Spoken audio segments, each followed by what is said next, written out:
Okay, so my number five. Um, Ladies, can we just take some time to be able to identify when a decent man approaches us? I have seen my friends, I have even done it myself.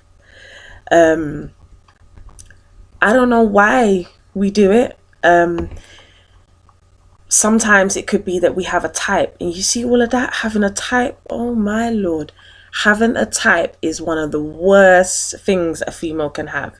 I mean, like, he's got to be this high, he's got to be that wide, like he's got to have this car, and he's got to be earning this amount. And I mean, half the time, if you have a type and a different type is coming up to you, you're not going to allow that person into your world, because immediately you're shutting him down because he don't fall into the category that you have specified in your mind. And I don't know why we do that, but having a type is one of the crucial things that mess us up, because we, oh no, he got to be light skin, or he got to be brown skin, or he's got to be hench. Like, allow different things into your space, because you don't know what you could be passing up. Like, try not to have a type. Yeah, you can have certain things that you like, don't get me wrong, but if you're gonna just have a type, then you're shortlisting yourself. I kind of think. I think you're preventing yourself from bigger and better things, because you're narrowing the spec, and there's so much out there, and you don't know, this man who is coming up to you, he might not be your type, but he could be the right type. That's just how I see it. And sometimes we surprise ourselves as humans. We don't even know half of the things that we like, because we don't embrace them. We don't try to get to know them. So try not to have a type. Open up your palate a little bit more. Why have chicken and rice and fufu and kenke every day? Like, let's open it up a little bit. Let's try some fish and chips, some corned beef and rice. Just mix it up, mix it up, mix it up. It's okay. It's cool. Um, Next one, number six. I had a conversation with a girl the other day about this. There is nothing wrong with having standards. Have your standards, because they set aside what somebody can do to you, and what you allow, and what you see as right. And it puts up the, how can I put it, your personal stages as to what you feel is okay, and it allows the person to respect you as well. Because if you have no limitations and they can do whatever they want to you, then that isn't really how I would expect a relationship to go. It's give and take, and it's you respecting that person's personal limitations. Like, for instance, if you don't like arguing, and you don't like to be confronted by your man, or if you don't like a man that's always very aggressive, or you know, or even little things like if you like to go out every now and again, or just meet the person halfway with what your standards are, but don't ever lower your standards to be with somebody. I would definitely say that, because then it's not the right situation for you if you're having to lower them. And also, if you raise them too high, then nobody can ever reach them and reach you. And ultimately, you could be in a situation where you can't ever get someone that meets your needs, because your standards are up here and human limitation is down here. And that could be a factor as well that could be keeping you single, you know? Um, so I think from that as well, I wrote a bit about, think about the importance of what your standards are. Let's try not to be superficial, you know? Life's too short, and you can't take any of your riches with you. We will go 6 feet under. So how important are Balenciagas? How important is the car that he drives? I know looks have a certain factor, but they only go so far. We need to look at things like this, ladies. What's his ambitions? Where does he want to be? What are his goals? What makes his mind tick? Things like that. Like, just think about, I mean, for me, a factor is he God fearing? For some women, that might not be a factor, but look at the important things. Don't look at the superficial things. Like, okay, he's wearing Balenciagas. Okay, he goes raving. Okay, he spends money in a club. Those things are not going to give you what you need. They are for a short time, and those things run out. What you need is, if you're looking for foundation, look for it properly. Don't look for it half-heartedly.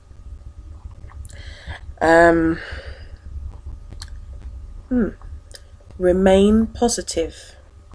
There are a lot of females that have now become quite negative, and I think it's an ongoing battle, because obviously some of us go through some deep and dark things, situations that we couldn't help, situations that we could have helped, but all said and done, sometimes we're in mad situations, and I fully understand that. And as we get to know each other through my channel, I'll open up a lot more and tell you what I've personally been through. But just on this note, I feel that negativity begets more negativity, and I feel that a lot of men that I have spoken to and just tried to pick their brain, they feel that sometimes women, we can come off too negative sometimes. They appreciate the fact that we have gone through things. They're not denying that, but it's how we kind of bounce back from that.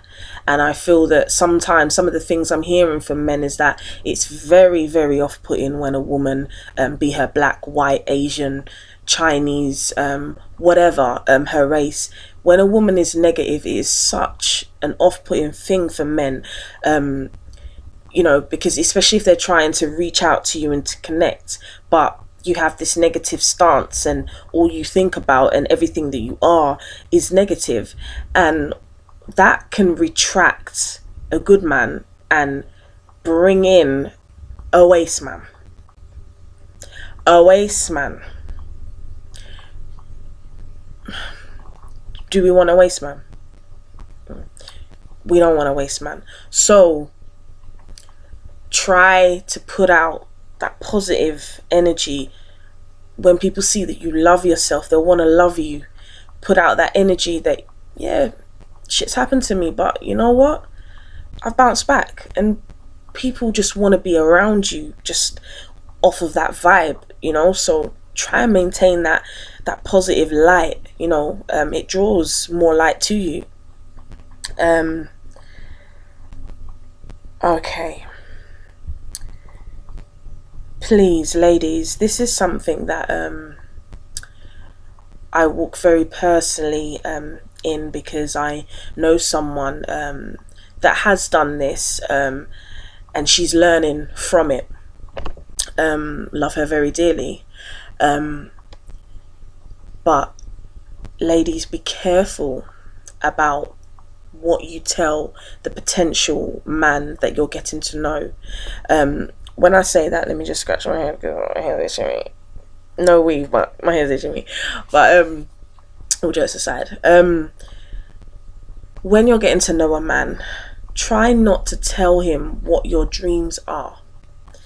In the first instance, I mean, obviously as time goes on and you share and you compare what each other likes, but try to give when they give. When I say this as an example, I mean, if you're getting to know someone in the first instance and they're asking you about what you want, just say, my main thing is to be happy.